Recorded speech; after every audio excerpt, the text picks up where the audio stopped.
A library? Hard to believe that singing she-devil would ever crack a book.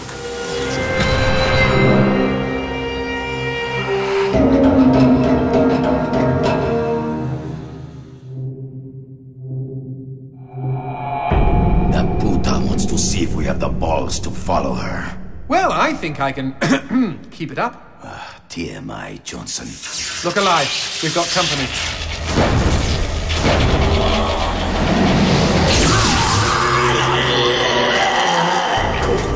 Danger in the stacks, G. These baddies can teleport.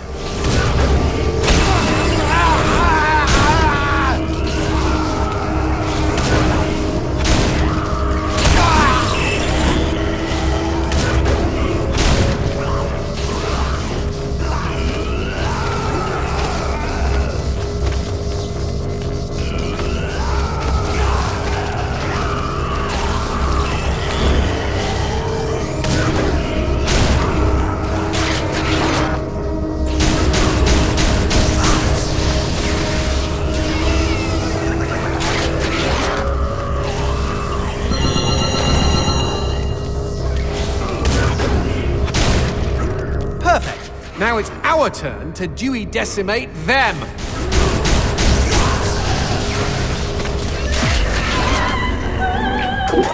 Cabron. Come on. That diva bitch is going to lead us straight to Paula. Why would the Hell Monkeys bother building a library? Have you forgotten about those storybooks we found? Demons love a well-spun tale every bit as much as humans. So what is your favorite demon story? Oh, that's easy. The Unbreakable Huntress.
Ah, here we are. An artist's rendition of the Unbreakable Huntress. Lots of demon hunters have challenged Fleming over the years, and while some of them were legends like you, Garcia, very few of them were women. Well, that makes sense. It takes a lot of grip strength to hold onto a hunter's manly equipment. Don't be sexist, G. The ladies I've known had more than enough grip strength to hold onto my... Do you want to hear this story or not? Oh, by all means. Once upon a time, there was a proud and beautiful demon huntress, the first woman of her profession. Dressed in red and armed to the teeth, she fought her way to the Lord of the Dead's castle. "What arrogance! How dare you challenge me?" bellowed the Lord of the Dead. The last thing I expect is a challenge, the huntress answered. I like her already.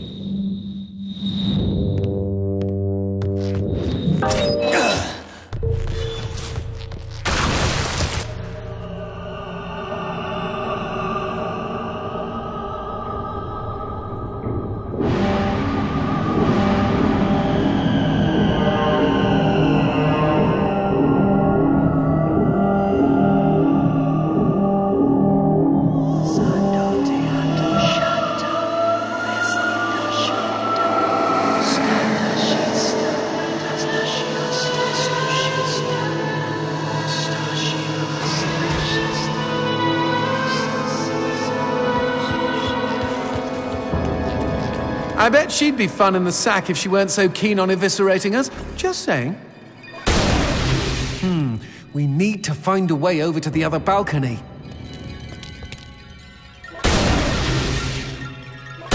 I think we could use the light shot to rearrange those shelves and make a bridge.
Where was I? Ah, yes. The huntress had insulted the Lord of the Dead, and now his eyes glowed. Some say from rage, others from passion. "You are bolder than the other hunters," he said. "but even a woman's pride can be broken." There was a flash of steel and a spray of red as both the huntress's arms tumbled from her body. She screamed. Tears welled up in her eyes. Never had she known such pain. But she would not be deterred and continued walking toward her adversary. With a devilish grin, the Lord of the Dead lopped off the huntress's legs one at a time. Thwoop! Thwoop! Again she screamed in pain as her torso flopped onto the floor. She could feel his breath as he hovered over her. "I could take you right here and now." The fists on her severed arms clenched in resistance. Through her tears, she replied, "You might take me, but you will never have me."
More shock jokes. Blow up the plugs!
Another painting.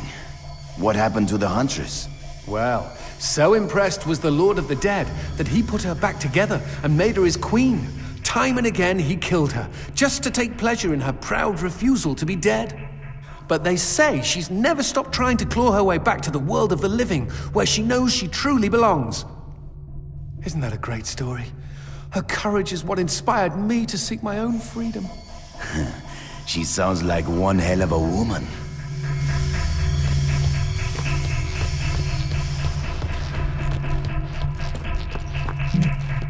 Psychopomp and Circumstance. It was her turn to fetch the water, and Maris Grimm was determined to be done with it as soon as possible. Bucket in hand, she made her way down to the well by the wheat field. She and her two elder sisters were all beautiful, but on this windy day, Maris outshone them all. She was in love. Whoosh!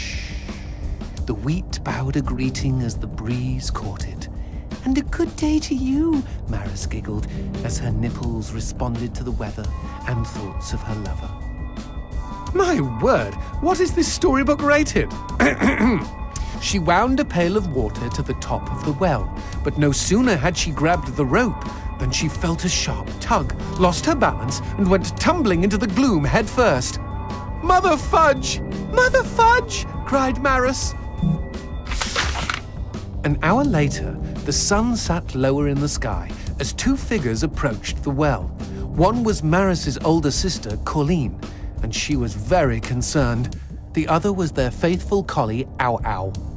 Help me! Cried Maris from the bottom of the well.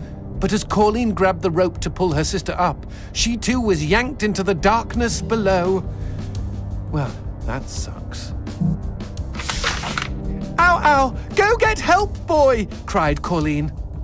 Oof! Woofed Ow Ow in response. But because he was a stupid collie, he instead grabbed the loose end of the rope and began to tug valiantly. Crack-a-boom! Boom! Boom! Suddenly, a freak bolt of lightning lanced down from the sky and hit poor Ow Ow, causing the pooch to explode in a crimson blossom of slippery Ow Ow giblets. Poor, stupid Ow Ow. Stupid is right. My pet was smarter. Shh! Keep reading. It was well after dark, and Maris and Colleen had all but given up hope when their eldest and wisest sister, Giltine, arrived on the scene. Where are you, sister? Was all she managed to utter ere she slipped on Ow Ow's unctuous leftovers and fell down, down, down into the wicked well. Plonkety rascal rabbitness. And with that, the sisters Grimm vanished from the world for 7 full years. When they returned, they served a new master who had been smitten by their beauty. Though that beauty faded, his gift to them was theirs forever. The power to end lives as abruptly as fate had ended their own. The end. Oh, I was hoping we'd find out why they all sound like men.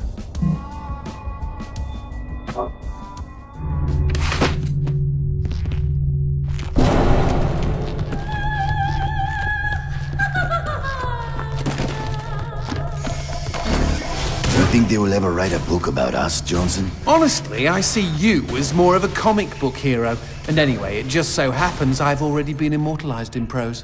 Really? What is this book called? Big bollocks and the testicles. I am sorry I asked.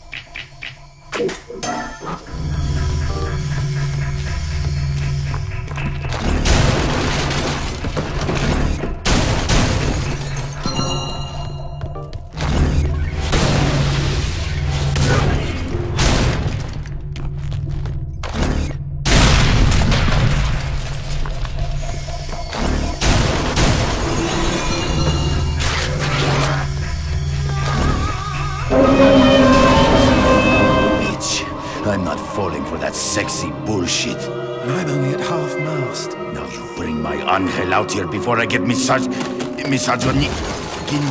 Fuck!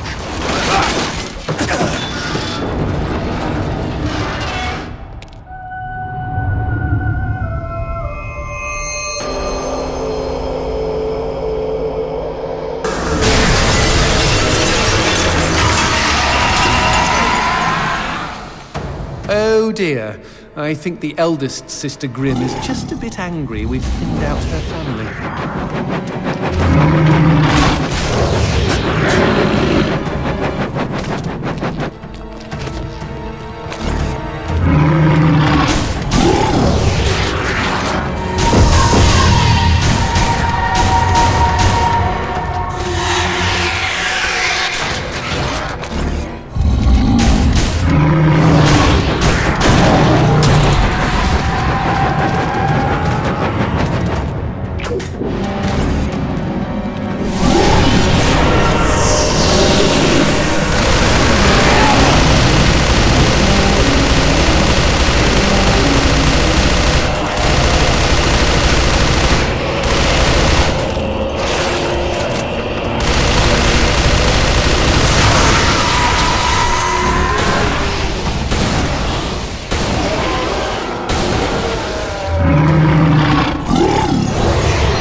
was a pretty prize. I smell an upgrade.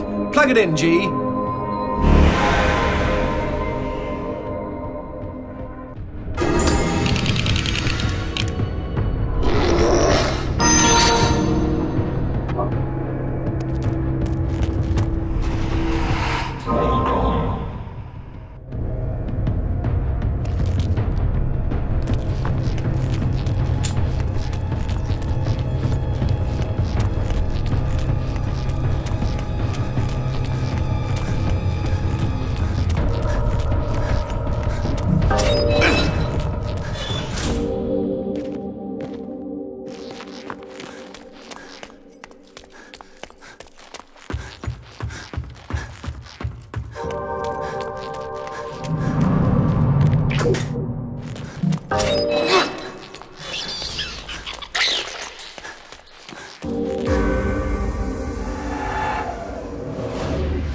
Let her go, you singing cunt! I'm coming, baby! After her, G-Cakes!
What was that?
It's good.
See, y'all real? It's days like this make me glad I'm single.